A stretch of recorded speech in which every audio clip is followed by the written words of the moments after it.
Does anybody know what differentiates a contract implied in law, which is also known as a quasi-contract, versus a contract implied in fact? But what makes it implied in fact? Because it could be, I could look at it as it's customary. That's implied in law, that by the statutes under which the restaurant was established, because it was established under the laws of California. Laws of California have certain guidelines for commerce in the public waterways. So here we are. We could look at it as implied in law. But what would make it implied in fact would be your actions and your conduct.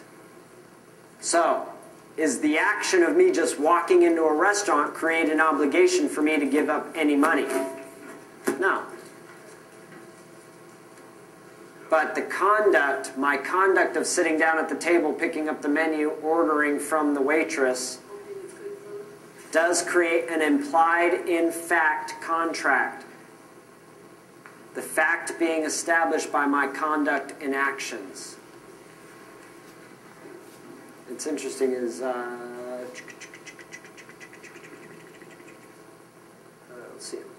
There's a gentleman I'm working with, and he got terminated, or they're attempting to terminate him, by a very large multinational corporation.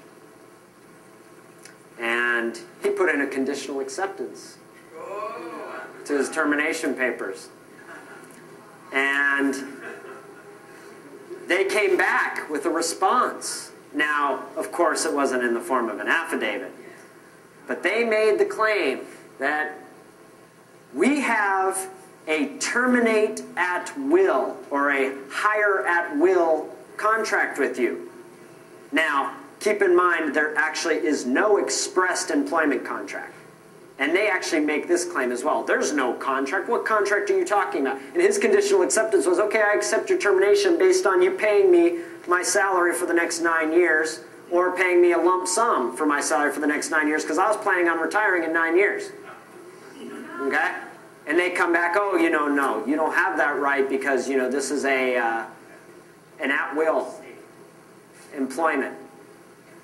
Now, interesting enough, he picks up a piece of paper out of the legal dictionary about at-will employment.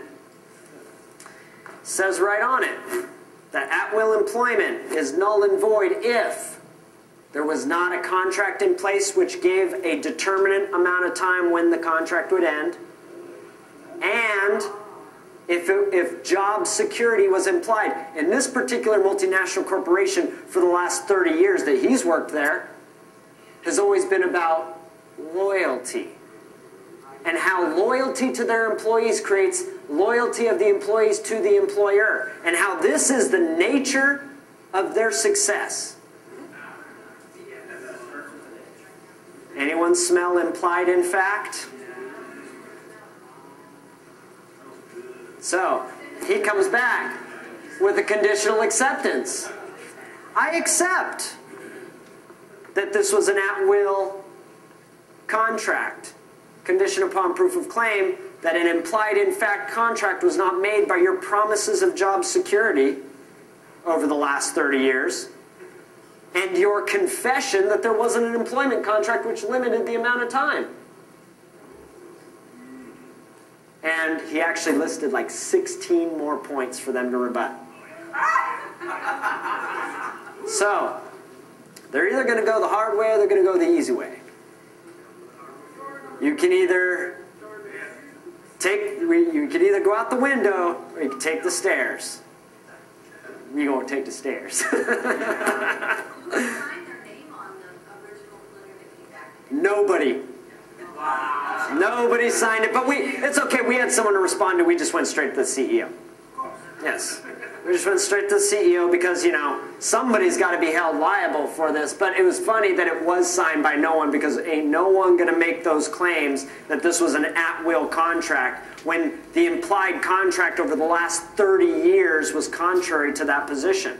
But anyone else would have just taken that as, oh, man, they got me, right?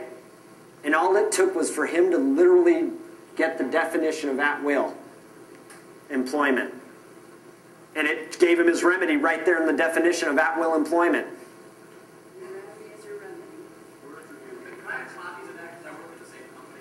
Oh, do you? It's actually a very powerful process. And in fact, he's walking with either the easy way. If this multinational corporation takes the easy way, he's walking with like 750 grand. If they take the hard way, he's walking with 7.5 million. But either way, he's already step one into his commercial lien with them by putting forward this affidavit, giving them the opportunity to prove their claims. Oh, really? At will? And how did you determine that? Oh, and put it in an affidavit. You got 10 days. Mr. CEO, since whoever responded to my last conditional acceptance had no name or identity, so we just go straight to the top. So the CEO, who's a representative of the multinational corporation, he has literally power of attorney for that corporation. So now we're going to have, at step 2 of this commercial lien, they're going to be given the option that in 10 days they're either going to give up the $750 million or $750,000, or if they default after these 10 days, they're going to be liable for $7.5 million.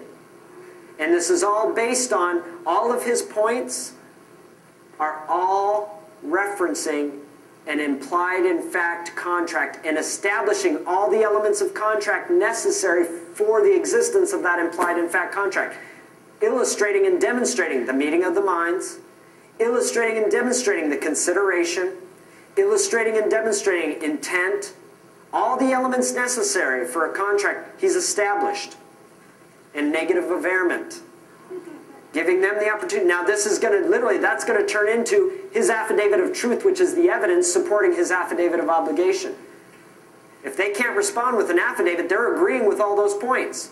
And of course, a couple of the points on there are, and the consideration, reasonable consideration for this breach. What does breach of contract create? A lien right. So reasonable consideration for this breach in the implied in fact contract is $750,000. That's when I was planning on retiring. 9 years. So you're either going to pick choice A, which is keep paying me my salary for the next 9 years and my benefits and everything else, or pay me a lump sum up front for the next 9 years of salary, or wait 10 days after you get this affidavit of obligation and I'm going to liquidate a $7.5 million claim against your corporation and your personal public hazard bond. Okay? And trust me, this company has the $7.5 million. So that's all based on the principles and the understanding of the principles of contract.